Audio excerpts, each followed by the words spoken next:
The tank has been empty since my fish deaths in August, and now, after giving it some more time to mature, I've got fish. Hey folks, I'm so excited. They seem happy, they seem healthy. I am really pleased to finally have fish in my fish tank. The two that are in there right now are a couple of black snowflakes, which were part of the Black Friday sale that Live Aquaria was having. So I figured I'd get some blackfish on Black Friday, and it was a great deal because these are ordinarily $100 each, and they were 50% off. So I got two for the price of one there, and I'm very pleased with them. They seem to be immediately happy and healthy. My very first clownfish just spent the 3 days he was with me freaking out the whole time. He wasn't eating, he was just panicking, trying to get at his reflection the whole 3 days that he was alive. These two were obviously stressed after being shipped from Florida and then going through that whole process, and I had to drip them for 2 hours because to acclimate them, because the salinity from Live Aquaria was 1.021 and my tank was at 1.0245-ish, and that's a pretty big gap for them to get used to. So I spent about 2 hours drip acclimating them, and finally, after all that was done, I dump them into the tank, and one of them is stuck at the bottom of the bag. And I'm panicking, trying to get more water in. I got them in. They both got in. They were alive. They were moving around a little bit, but they were obviously a little shell-shocked and spent 5 minutes hiding in a back corner. But it only took them 5 minutes. And after those 5 minutes, they're running around. Like, they've been just moving around, seem, relatively stress-free. After that first clown, I know what a panicky clownfish looks like. And these guys were immediately chilled out, and they're moving with purpose, but not panic. And that's really relieving, because I don't want to have any more fish die in here. Like, that's why I've given it this much time to let the tank mature so I don't have any mysterious deaths, because I did have a pair that seemed to be happy like this before, but then they mysteriously died, and I have no idea what took them out, so I gave the tank plenty of time to mature. This tank's been running since July. This is now late November. It's had a good long time to get everything all figured out, and it seems to I sincerely hope it's gotten it all figured out, because these two are great. I absolutely love having them. I've only had them in here for a day, and I'm absolutely in love with them. Like, they're just so freaking adorable. The two of them are always kind of exploring, and they are relying on the buddy system. This is important. This is what kept the last pair happy and healthy for the length that they were happy and healthy. Just having a buddy is really important to these very social fish. So throughout the day, they're constantly like roaming around, and then one of them will decide to go off and check out something, but he comes running back to his buddy. And sometimes, when they're feeling particularly brave or stupid, one of them will end up on the other side, the whole other side of the tank, and then realize, oh my god, where's my buddy? and do a quick 180, and oh shit, there you are. Okay. And it's going on like all day long. I'm working here, and I see this going out in my peripheral vision all day long, where one of them will wander off and run back. And I'm very happy to have this added to my life here. And it's really been like the highlight of the month. I've spent so much of this month either working on Halloween stuff, or editing the Halloween video, or working on coding for the site. And so I haven't had a lot of time for the tank, but fortunately that's worked out. Like before these two went in there, I did all of my water quality tests, like all of them, and everything was exactly where I wanted it to be. I got 0.05 phosphates, less than 4 nitrates, undetectable nitrites. Like the calcium and magnesium were on the high end of normal, but it's still normal. Alkalinity has been rock solid, so much so that I've also introduced the first Acropora to the tank. When I got these guys during the Black Friday sale, I also got the very first Acropora to go in here, and these are the most delicate of the SPS corals. This is a red planet, also from ORA. I had a candy cane in my first batch of corals that got wiped out during that ammonia spike from the first clown. So I hadn't replaced that, and I decided to do that also during the Black Friday sale. And I'm very pleased that I did, because this is just a nice splash of color to fill in some of the rockscape. I'm hoping that these are going to be around, because I think it's a very unique LPS coral. I've been ramping up the light this month just a bit, but meaningfully, and that's brought the monoporas back. Like they were starting to brown out from not getting enough light, and now the rainbow is starting to get a lot of its color back. It's starting to get the orange back. At least I'm hoping we'll start seeing some of the green and purple.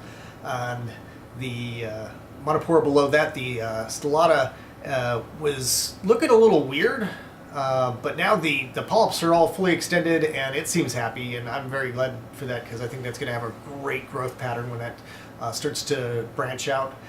And the zoas have especially appreciated the extra light. Now the cotton candy off onto the far right is fully extending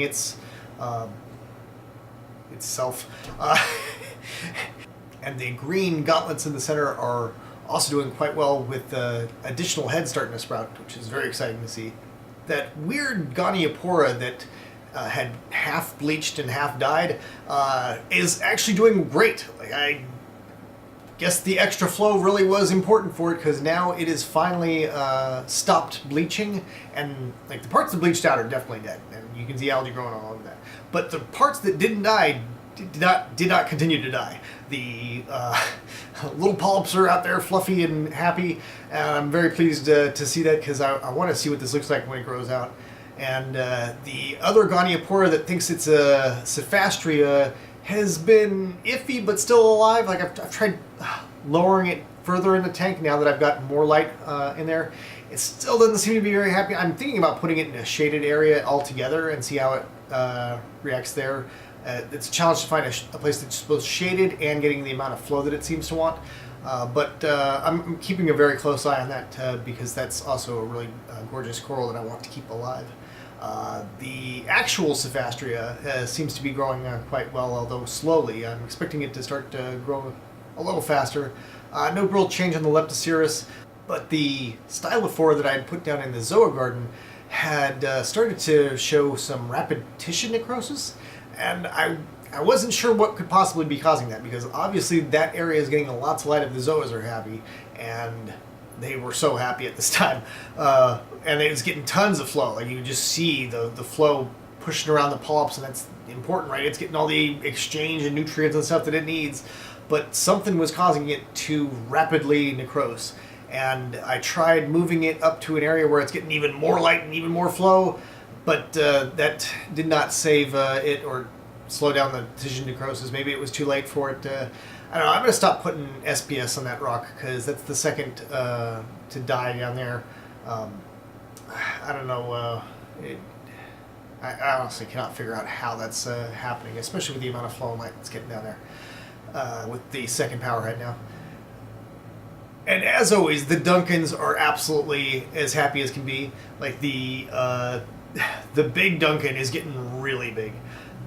The only coral in here that has a name is Junior, which is the first little head to pop off the first Duncan, and it is now getting really big. Like when these heads are all fully extended, it's massive, and it's just all over the place. And I'm hoping that the clowns are going to like this and think that it's an anemone, because I do not want to put an anemone in here. Like, I love anemones, they're cool and all, but they will sting the shit out of all of the other corals if they decide to start moving around, because they can do that. They've got legs, a leg that they just run around until they find a place that they like, and they sting the shit out of everything along the way. So I don't want to have a little monster like that running around in my tiny little cubic foot of water, especially when they get big. So we're just not even going to go there. I'm hoping that the clowns will decide that the Duncan is close enough, and they'll play around in that like they would at an enemy. Breaking news! This is what happened immediately after recording last night. Now, I cannot believe that they are hosting the Duncan, and this is only their second night in the tank.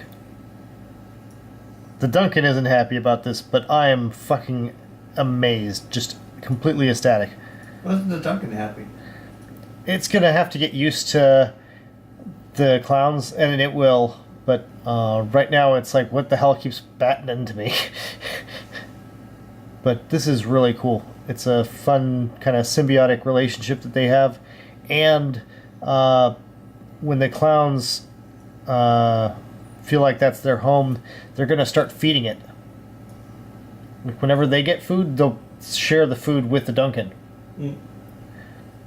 Seriously, the second night, you have no idea how fucking jealous Reddit is going to be when I post this. And you can see it better this morning in the daylight settings. The little one just absolutely loves his anemone. Like, as far as he's concerned, this isn't an enemy, and he is just as happy as can be. He kind of rolls his head around in it and is around this thing pretty much constantly. Like, throughout the day, he has strayed away from it a little bit, but he always comes back to his new Duncan that he's hosting. Let me clarify something, as a lot of people get stuck on the grammar here. It is the clown that is hosting the coral here. Some people think that it's the anemone that hosts the clown because it's the clown inside of the anemone. But the actual relationship is that the clown is going to tend and take care of the coral that it's hosting because it will feed it, which is an awesome symbiotic relationship because the little clown is a little fish in a big sea. It's got some protection. Obviously, this Duncan is not going to be providing any amount of protection, but he also doesn't have any predators to worry about. So as far as he's concerned, this is his home where he is safe and no predator is going to get him because he thinks this is an anemone, and he is going to feed his pet anemone here. And it's just so cool to see that I've got this happening on the second day they're in the tank. Like, this is incredible. I've seen so many people on all the forums talking about how, it takes months. They do things like they'll print out pictures of clowns hosting an enemy and tape that to their tank to try to teach their clowns that they're supposed to host in anemones. And for me to just luck into this, like, I absolutely just lucked into this, where there's like, you know what, this looks like an enemy to me. I'm cool with it. And he's automatically got that instinct to start hosting. I am just so lucky. I'm blown away by my luck on this. Like, finally, some luck is on my side. And really, like, Reddit and like all the forums are going to hate this when they see this because of how much effort has to go into trying to get these guys to host anything. And there's some really interesting dynamics in their relationship that are going on here too. So this is the smaller of the two, and the bigger of the two has been kind of picking on him a little bit. Now they're both male right now because they're both juvenile, but throughout their whole life cycle, clowns will vie for dominance, and the bigger and stronger one becomes female. She becomes the alpha female. So they're always kind of engaged in this struggle for dominance, and it's fine as long as they're not really hurting each other. It's cool. And in this case, I'm not seeing any nipped fins, so we're good on that. But now, as you see here, the little one has got some balls to him because the bigger one comes by and starts to peck at him, but he kind of stands his ground. Like, usually he'd flinch away, but now he's standing his ground. Like, all right, man, I got myself an enemy. What you got? Otherwise, there haven't really been a lot of changes, at least worth reporting. Slight monopora growth and all this, but all in all, I'm really happy with how this month has been because I haven't had a lot of time to do all my water quality tests. I've basically had to just kind of let it run itself, and I would be checking when I could. And I was so happy and relieved that everything seems to be great. It's finally gotten to the point where it's starting to mature and take care of itself. It's becoming its own ecosystem, and it needs less of my time, which is great. Like, all this time, energy, and money that I've invested in this is starting to pay off. Like, it's happening. So we'll see what happens next month, and hopefully that includes a couple of very happy and healthy fat clowns. Take it easy, folks.